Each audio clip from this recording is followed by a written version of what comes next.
ഞാൻ doctor Sabareesh. Health round സെഗ്മെൻറ്റിലേക്ക് ഏവർക്കും സ്വാഗതം.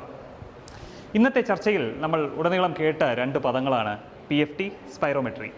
ഇത് എന്താണെന്ന് നമുക്ക് നേരിട്ട് കണ്ടറിയാനായിട്ട് PFT ലാബിലേക്ക് പൾമണറി ഫംഗ്ഷൻ ടെസ്റ്റിനെ കുറിച്ച് നമ്മോട് കൂടുതൽ വിവരിക്കാനായിട്ട് ഇന്ന് നമ്മോടൊപ്പം ഉള്ളത് അമൃതയിലെ പൾമണറി ടെക്നീഷ്യൻ പ്രിയയാണ്. പ്രിയ, എന്താണ് ഈ pulmonary function test? Pulmonary function test എന്ന് ഉദ്ദേശിക്കുന്ന ഒരു പേഷ്യൻറ്റിൻ്റെ ശ്വാസകോശത്തിൻ്റെ കപ്പാസിറ്റി അറിയുന്നതിനുള്ള ടെസ്റ്റാണ്. ഒരു പൾമണറി ഫംഗ്ഷൻ ടെസ്റ്റ് ചെയ്യുമ്പോൾ ആദ്യത്തെ സ്റ്റെപ്പുകൾ എന്തൊക്കെയാണ്?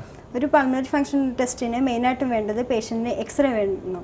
എക്സ്റേയിൽ അതിനകത്ത് ശ്വാസകോശ സംബന്ധം വേറെ എന്തെങ്കിലും അസുഖങ്ങൾ, TB അങ്ങനെയുള്ള മുതലായ എന്തെങ്കിലുമൊക്കെ ഉണ്ടെങ്കിൽ നമുക്കത് വെള്ളക്കെട്ട് അങ്ങനെയുള്ള എന്തെങ്കിലും ഉണ്ടെങ്കിൽ നമുക്കത് ചെയ്യാൻ പറ്റില്ല. ശരി, അതായത് ആദ്യം തന്നെ നമ്മൾ പേഷ്യന്റ് ഒരു എക്സ്റേ എടുക്കുന്നു. അതിൽ ഒരു ക്ഷയരോഗമോ അല്ലെങ്കിൽ ഇൻഫെക്ഷനോ ഒന്നും ഇല്ല എന്നുണ്ടെങ്കിൽ മാത്രമേ നമുക്ക് ഒരു പൾമണറി ഫംഗ്ഷൻ ടെസ്റ്റിലോട്ട് പോകാൻ പറ്റുള്ളൂ. ശരി, അപ്പോൾ എക്സ്റേയിൽ കുഴപ്പമില്ല എന്ന് വെക്കുക. അങ്ങനെയാണെങ്കിൽ അടുത്തൊരു സ്റ്റെപ്പ് എന്താണ്? നമുക്ക് പേഷ്യന്റ് എക്സ്റേ ചെക്ക് ചെയ്യുക, അതിനുശേഷം പേഷ്യന്റിന് PFT നമുക്ക് ചെയ്യിപ്പിക്കാം. അതിന്റെ ഒന്ന് വിവരിക്കാമോ PFTയുടെ സ്റ്റെപ്പുകൾ എന്തൊക്കെയാണെന്നും? നമ്മൾ മെയിനായിട്ടും പേഷ്യന്റിന്റെ ഹൈറ്റ്, വെയിറ്റ്, ഏജ്, സെക്സ് അങ്ങനെയുള്ള കാര്യങ്ങൾ നമുക്ക് പേഷ്യന്റ് ഡെമോഗ്രാഫിക്സ് അതാണ് നമുക്ക് മെയിനായിട്ട് വേണ്ടത്. അതിനുശേഷം പേഷ്യന്റ് സ്റ്റേബിൾ ആണെന്ന് നോക്കുക. അതിനുശേഷം പ്രൊസീജിയർ പറഞ്ഞു കൊടുക്കുക. നമ്മളിവിടെ മെയിനായിട്ടും വൈലോഗ്രാഫ് എന്നുള്ള മെഷീനാണ് യൂസ് ചെയ്യുന്നത്. അപ്പോൾ പേഷ്യന്റിന് നമ്മൾ മെഷീൻ കൊടുത്തിട്ട് വൈലോഗ്രാഫ് എന്ന് പറയുന്ന ട്യൂബ് മെഷീനകത്ത് കണക്ട് ചെയ്ത് കൊടുക്കും. എന്നിട്ട് പേഷ്യന്റിനോട് ഇത് വായിക്കകത്ത് വെച്ചിട്ട് ശ്വാസം ആദ്യം വായിലൂടെ നീട്ടി വലിക്കാൻ പറയുക. എന്നിട്ട് നമുക്ക് 6 സെക്കൻഡ്സ് ആണ് ശ്വാസം ഊതി പിടിക്കേണ്ടത്. ഒരു ഫിൽറ്ററാണ് നമ്മൾ കൊടുക്കുന്നത്. ഒരു ഫിൽറ്ററാണ്. ആ ഫിൽറ്ററിനകത്തേക്ക് തന്നെയാണ് ഊതേണ്ടത്.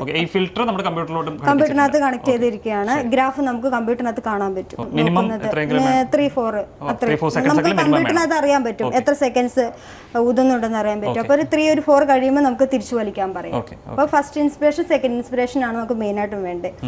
നമ്മുടെ കമ്പ്യൂട്ടറിനകത്ത് ഗ്രാഫിനകത്ത് ഫസ്റ്റ് ഇൻസ്പിറേഷൻ കാണില്ല.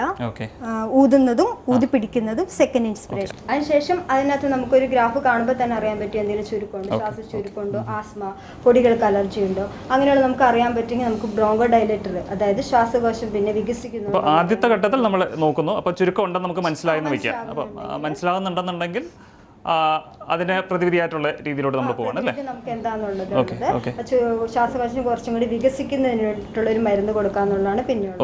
അതിന് നമുക്ക് ബ്രോങ്കോ ഡയലേറ്റ് എന്നുള്ള മെഡിസിൻ യൂസ് ചെയ്യുന്നത് സാൽബുട്ടാമോൾ അസ്താൽ എന്നുള്ള മെഡിസിൻ നമ്മൾ യൂസ് ചെയ്യുന്നത്. അത് 2 പഫ് കൊടുക്കുക പേഷ്യന്റിന്. അതായത് ഇൻഹേലർ ആയിട്ട് എടുക്കുന്ന പോലത്തെ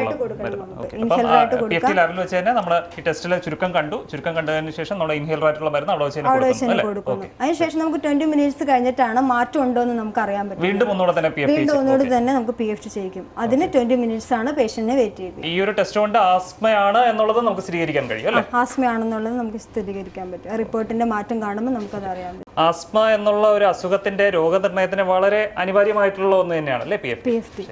അപ്പോൾ നമ്മുടെ ഇന്നത്തെ ഈ ഹെൽത്ത് റൗണ്ടിൽ നമുക്ക് ഈ പൾമണറി ഫംഗ്ഷൻ ടെസ്റ്റിന്റെ എല്ലാ വശങ്ങളെക്കുറിച്ചും നിങ്ങൾ വ്യക്തമായി മനസ്സിലാക്കിയെന്ന് തന്നെ കരുതുന്നു.